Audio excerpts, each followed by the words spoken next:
Cette année, ils ont décidé de s'attacher à la problématique des femmes parce qu'on a trop tendance généralement à voir la problématique des usagers de drogue ou des trafiquants, mais généralement ici pour les femmes c'est plutôt des usagers principalement, simplement sous l'angle de la population dans sa globalité. Or 50% évidemment de la population terrestre est des femmes et on s'aperçoit qu'elles ont moins accès aux soins, qu'elles sont touchées comme les autres, moins un tiers par rapport sont des femmes, un tiers des usagers de drogue sont des femmes, mais qu'elles n'ont par exemple accès qu'à un cinquième des soins. Donc ça c'est une discrimination, éviter une stigmatisation de la population féminine.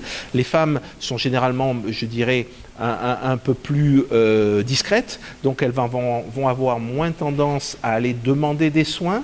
Or, tout le monde a droit aux soins, hein. Le genre ne doit pas évidemment rentrer en ligne de compte dans l'accès aux soins.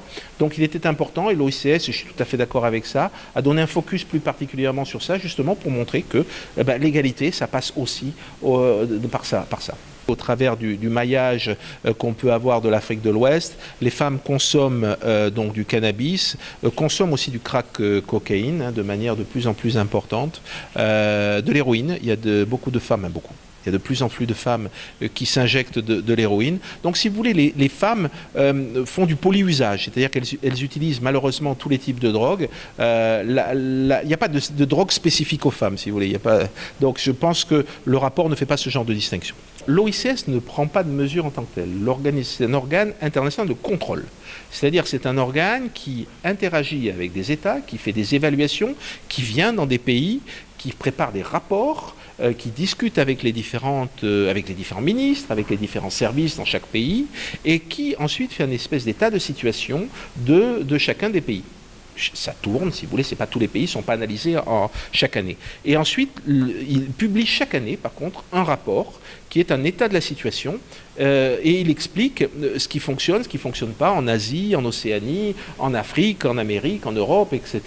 Les tendances qui existent et surtout, il sort un certain nombre de recommandations justement pour inciter les États à mieux contrôler les précurseurs chimiques, à mieux aussi contrôler la circulation des drogues, à avoir à la fois des mesures, par exemple, de sanctions, bien sûr, hein, mais aussi d'assistance, c'est-à-dire que une des recommandations qui chaque année revient sur le tapis, c'est de dire les primo-délinquants, c'est-à-dire les gens qui ne sont que des usagers de drogue, ne devraient pas être envoyés en prison, mais par contre, il faut les envoyer dans des centres de traitement. Ils ont besoin d'un suivi médical, un suivi social, un suivi familial, pour justement arriver à se sortir de ce cercle vicieux.